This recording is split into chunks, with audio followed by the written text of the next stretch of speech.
نحمده ونصلي على رسوله الكريم اما بعد فاعوذ بالله من الشیطان الرجیم بسم اللہ الرحمن الرحیم۔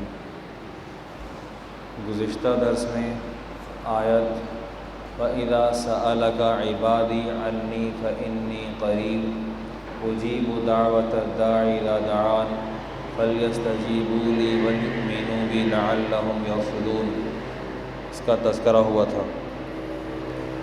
اس آیت میں خاص طور پر کچھ باتیں دعا کے آداب میں سے ہیں جو کہ رہ گئی تھیں، ان کا پکڑنا ضروری ہے۔ نمبر 1 کہ جب انسان حق تعالیٰ کے سامنے اپنے عاجزی کا اظہار کرے، سائل بن کر پیش ہو، تو اس کو چاہیے کہ وہ حق تعالیٰ کے حضور میں رزق حلال کا سوال کرے، اور چونکہ رزق حلال خود کھانا چاہیے اور پورا زور اسی بات پر صرف ہونا چاہیے کہ ہماری آمدنی ہر صورت میں رزق حلال ہی ہو، تو دعا قبول ہوتی۔ نمبر 2 کسی بھی گناہ یا قطع رحمی کی دعا نہ کرے۔ کسی بھی دعا میں قطع رحمی کی دعا شامل ہوگی، وہ دعا خلاف ادب بھی ہے اور انشاءاللہ ناقابل قبول بھی۔ نمبر 3 جب حق تعالیٰ سے بات کر رہا ہے اس کو چاہیے کہ وہ پوری توجہ کے ساتھ، کامل توجہ کے ساتھ حق تعالیٰ کے حضور میں حق تعالیٰ سے مخاطب ہو، اور پوری توجہ کے ساتھ اللہ سبحانہ و تعالیٰ سے کے سامنے اپنا تقاضا رکھے۔ حدیث میں آتا ہے، یہ پیارے پیغمبر صلی اللہ علیہ وسلم کا بڑا اعلیٰ قول مبارک ہے جو ہمارے سمجھنے کے لیے اور سمجھانے کے لیے کافی ہے۔ ارشاد فرمایا نبی علیہ الصلاۃ والسلام نے، ان اللہ لا يقبل دعاء فی قلب لاہ و غافل، دعاء من قلب لاہ و غافل، ایسا دل جو لہو و لعب میں یا غفلت میں مشغول ہو، غافل ہو، اس دل کی دعا حق تعالیٰ قبول نہیں فرماتے۔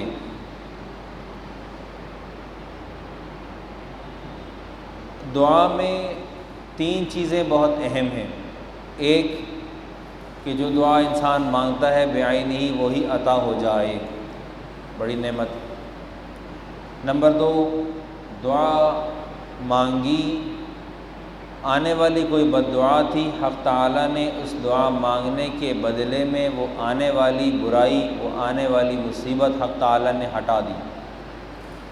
نمبر 3 ایک آدمی نے دعا مانگی اور اللہ رب العزت نے اس کو دنیا میں اس کی قبولیت کے آثار نہیں دکھلائے۔ اب کیا ہوا؟ وقت گزر گیا، یہ موت آ گئی، آخرت کے دن میں دیکھے گا کہ اللہ سبحانہ و تعالیٰ نے کتنا بڑا اجر لکھ رکھا ہے، تو یہ کہے گا ہائے کاش کہ دنیا میں میری کوئی دعا قبول ہی نہ ہوئی ہوتی۔ یہ 3 مراتب ہیں۔ اب دعا کرتے کرتے بعض لوگ مایوس ہو جاتے ہیں، وہ یہ کہتے ہیں جی ہماری تو دعا قبول ہی نہیں ہوتی۔ یہ حق تعالیٰ کی شان میں بے ادبی۔ دعا سنی جاتی، جو ذات کالے پہاڑ پر اندھیری رات میں چلنے والی چونٹی کو دیکھ رہا ہو اور اس کے قدموں کی چاپ کو سن رہا ہو، ایسا کیسے ہو سکتا ہے کہ وہ ایک مسلمان کی دعا کو نہ سنے، جبکہ اس کا اپنا کہنا یہ ہے اجیب دعوت الداعی اذا دعان، پکارنے والے کی بات پر، پکارنے والے کی ندا پر جواب دیتا ہوں۔ یہ دعویٰ ہے اس کا، اور حق تعالیٰ کا وعدہ اور دعویٰ ایک جیسا ہوتا ہے۔ جہاں حق تعالیٰ نے دعویٰ کیا کہ یہ دوں گا سو وہ دیں گے، اور جہاں یہ وعدہ کیا کہ یہ ہوگا اور ہو کر رہے گا، فلاں کے ساتھ جنت کا وعدہ ہے، ان حالات سے گزر کر آ جائے، 100% یقینی ہے جنت ہی ملے گی۔ آپ شرائط پر پورے اتریں اور حق تعالیٰ راندہ درگاہ کر دیں، ایسا نہیں ہوتا۔ اس آیت کے بعد حق تعالیٰ نے ارشاد فرمایا احل لکم لیلۃ الصیام الرفث الی نسائکم، اصل میں یہ رکوع شروع ہوا احکام رمضان سے، رمضان کے روزوں کی فرضیت اس رکوع کے ابتدا میں آئی ہے۔ یا ایھا الذین آمنوا کتب علیکم الصیام، چونکہ رمضان کے ساتھ خاص ہے قرآن پاک، تو درمیان میں تذکرہ ہوا قرآن پاک کا، شہر رمضان الذی انزل فیہ القرآن، اور اس کے بعد حق سبحانہ و تعالی نے بندے اور اپنے تعلق کو سوال اور جواب کی صورت میں پیش فرمایا۔ وَإِذَا سَأَلَكَ عِبَادِي عَنِّي فَإِنِّي قَرِيبٌ، اگر میرے بندے آپ سے پوچھیں کہ میں کہاں ہوں تو میں بہت قریب ہوں۔ اجیب دعوت الداعی اذا دعان، جس طرح پیارے پیغمبر صلی اللہ علیہ وسلم کی خدمت اقدس میں ایک صحابی حاضر ہوئے، انہوں نے عرض کیا اقریب ربنا فنناجیہ او ام بعید فننادیہ، ہمارا رب ہم سے اگر دور ہے تو ہم کیا اس کو چیخ کے پکاریں، یا اگر ہم سے نزدیک ہے تو پھر ہم اس سے مناجات کریں، خاموشی میں بات چیت کریں، ہمیں آواز دینی چاہیے یا پست آواز میں بات کرنی چاہیے، کیسے کریں؟ اللہ سبحانہ وتعالیٰ نے یہ آیت اتاری، وَإِذَا سَأَلَكَ عِبَادِي عَنِّي فَإِنِّي قَرِيبٌ۔ اس کے بعد احکام رمضان، جو رمضان کے روزوں کا بقیہ حصہ ہے وہ ذکر ہو رہا ہے۔ چنانچہ ارشاد فرمایا اُحِلَّ لَكُمْ لَيْلَةَ الصِّيَامِ الرَّفَثُ إِلَىٰ نِسَائِكُمْ، تمہارے لیے حلال کر دیا گیا رمضان کے روزوں میں اپنی بیویوں سے رجوع کرنا، ہن لباس لکم وانتم لباس لہن، وہ تمہارا لباس ہے اور تم ان کا لباس ہو۔ علم اللہ انکم کنتم تختانون انفسکم، اللہ نے جان لیا کہ تم اپنی جانوں کے ساتھ خیانت کرتے رہے، فتاب علیکم، سو اس نے تم پر رجوع فرمایا، وعفا عنکم، اور تم سے معاف کر دیا، فالآن باشروہن، اب تم مجامعت کرو ان سے، ان عورتوں سے، وابتغوا ما کتب اللہ لکم، اور جستجو میں لگے رہو جو اللہ نے تمہارے لیے لکھ رکھا ہے، وکلوا واشربوا، اور کھاؤ پیو، حتی یتبین لکم الخیط الابیض من الخیط الاسود من الفجر، یہاں تک کہ ظاہر ہو جائے تمہارے لیے کالے دھاگے سے سفید دھاگا فجر میں سے، ثم اتموا الصیام الی اللیل، پھر روزے کو مکمل کرو رات تک، ولا تباشروہن وانتم عاکفون فی المساجد، اور بیویوں سے رجوع نہ کرو اور حالانکہ تم اعتکاف کی حالت میں ہو، تلک حدود اللہ فلا تقربوها، یہ اللہ کی حدود ہیں، اللہ تعالیٰ کی مقرر کردہ حدود ہیں، ان کے قریب نہ جانا۔ کذالک یبین اللہ آیاتہ للناس لعلہم یتقون، اسی طرح اللہ بیان کرتے ہیں اپنی آیات کو لوگوں کے لیے تاکہ وہ تقوی اختیار کریں۔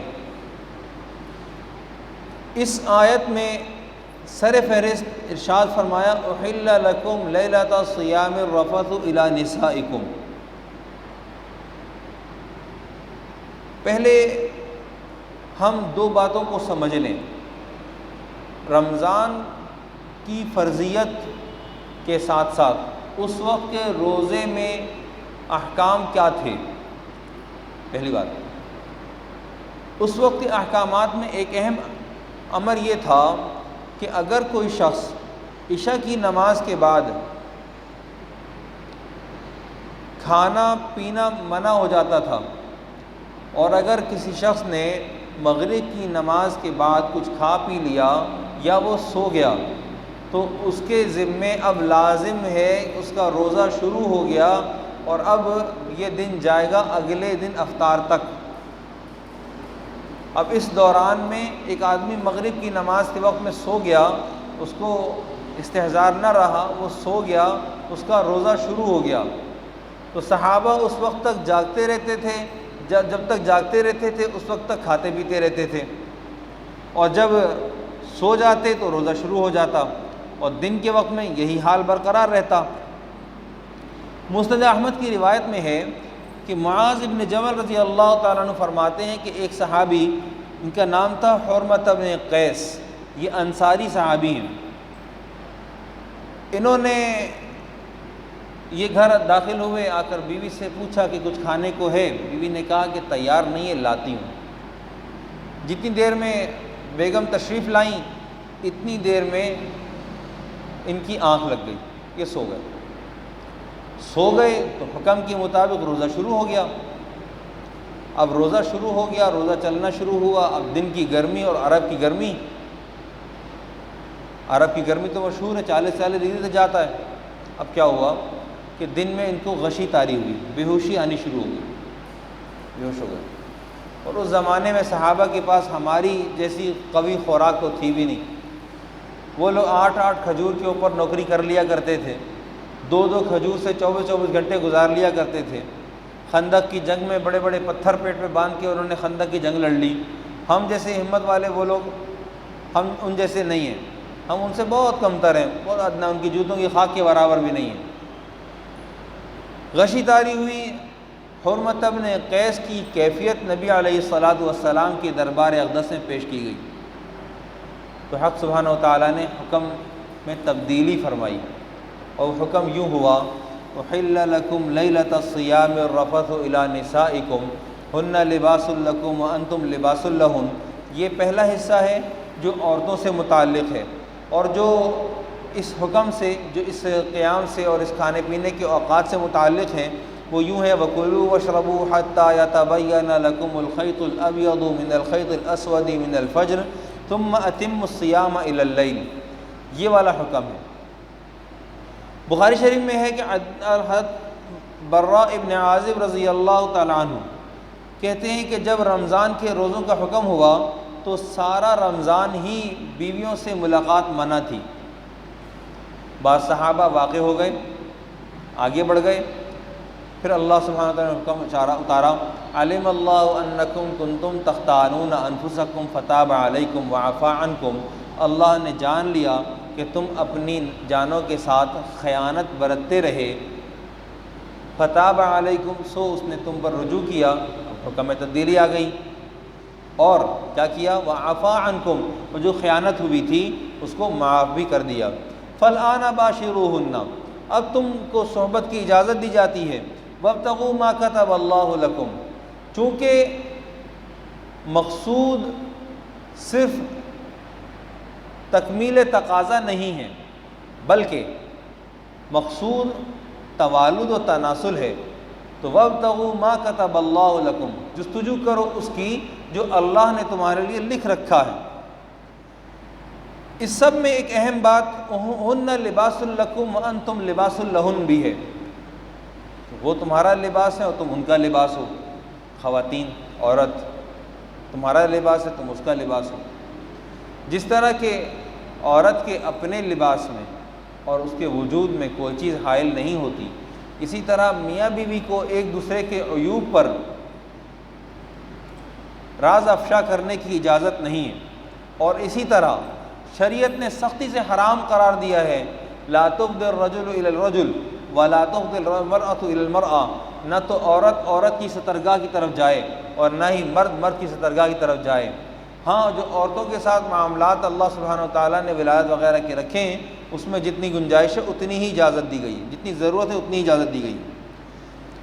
یہاں پر ایک لفظ ذکر ہوا: حتیٰ یتبین لکم الخیط الابیض من الخیط الاسود من الفجر۔ عدی بن حاتم رضی اللہ تعالیٰ عنہ ایک صحابی، انہوں نے 2 دھاگے لیے، دونوں کو اپنے سرہانے کے نیچے رکھ دیا، ایک کا رنگ کالا اور ایک کا رنگ سفید، اور اس ارادے کے ساتھ کہ یہ دونوں دھاگے آپس میں جدا ہو جائیں گے، دھاگے جدا ہو جائیں گے تو روزے کا وقت شروع ہو جائے گا۔ ایسا کچھ نہیں ہوا۔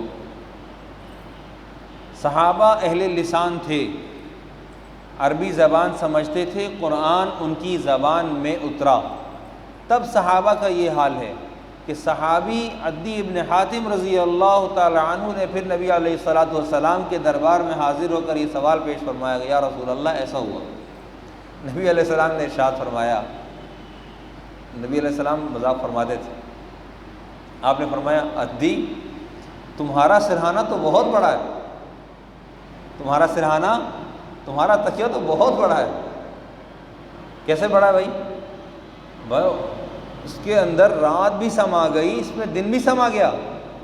وہاں حدیث میں یہ الفاظ نقل نہیں ہیں، حدیث میں صرف اتنا ہے کہ تمہارا سرہانہ بہت بڑا ہے۔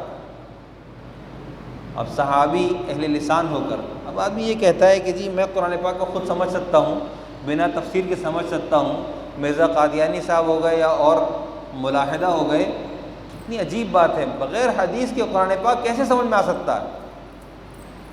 جب تک شارح جن مقدس ہستی پر پیارے پیغمبر صلی اللہ علیہ وسلم پر نازل ہوا، آپ علیہ الصلاۃ والسلام الفاظ کی تعیین نہیں فرمائیں گے، معانی کی تعیین نہیں فرمائیں گے، تو یہ کیسے سمجھ میں آ سکتا ہے؟ ایک صحابی نبی علیہ الصلاۃ والسلام کا زمانہ، نبی علیہ السلام کے شاگرد، آپ علیہ الصلاۃ والسلام کے صحبت یافتہ، ان کو اتنا بڑا دھوکہ لگ گیا۔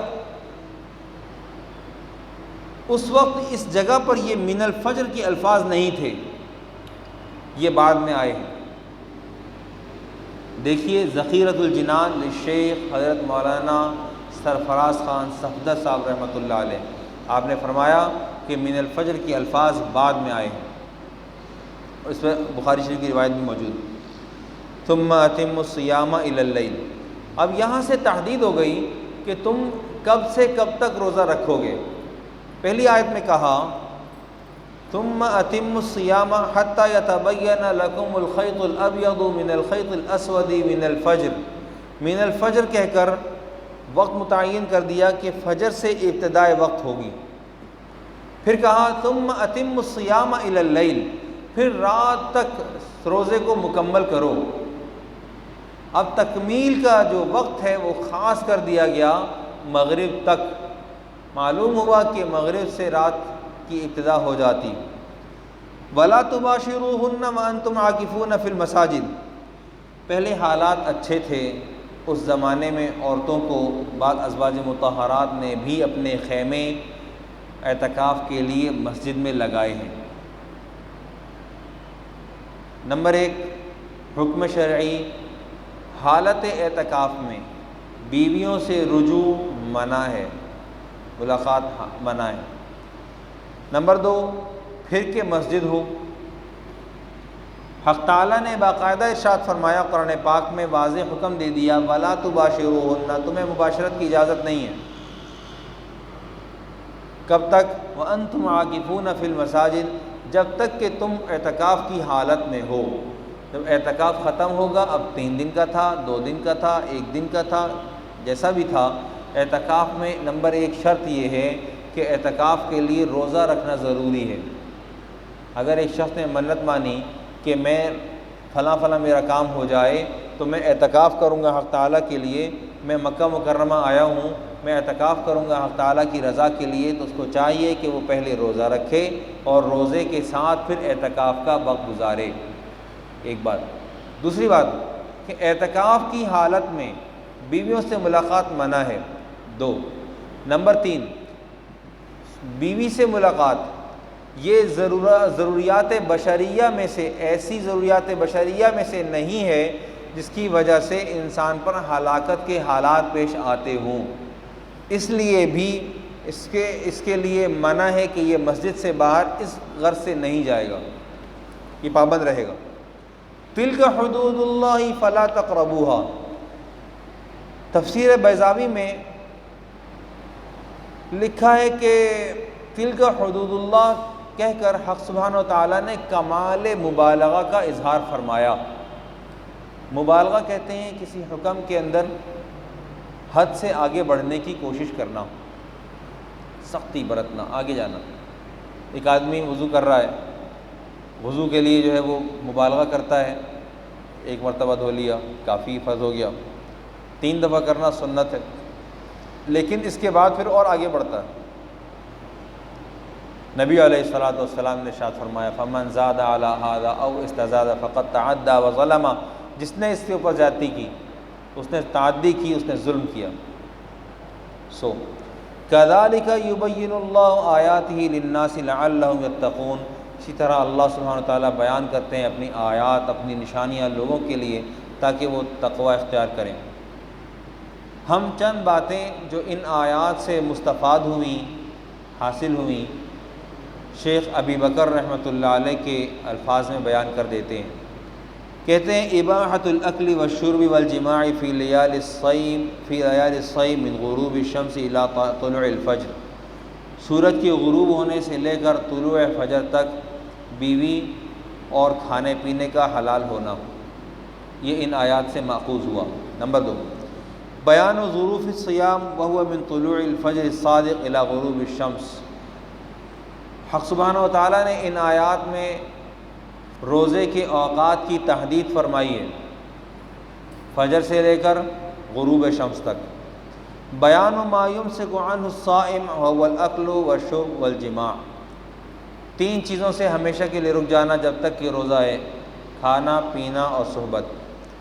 مشروعیت الاعتکاف وخاصۃ فی رمضان، ایک تو اعتکاف کی مشروعیت خاص طور پہ رمضان کے اعتبار سے، وان المعتکف، اور یہ کہ معتکف کے لیے لا یحل له مخالطۃ امرأته وهو معتکف، حالت اعتکاف میں بیوی سے ملاقات مخالطت کی اجازت نہیں ہے، حتی تنتہی مدت اعتکافہ التي عزم ان یعتکفها، یہاں تک کہ اس مدت اعتکاف کو مکمل کر لے جس کا اس نے ارادہ تامہ کیا ہے، 3 دن کا تھا، 2 دن کا تھا، 4 دن کا تھا، جیسا بھی تھا۔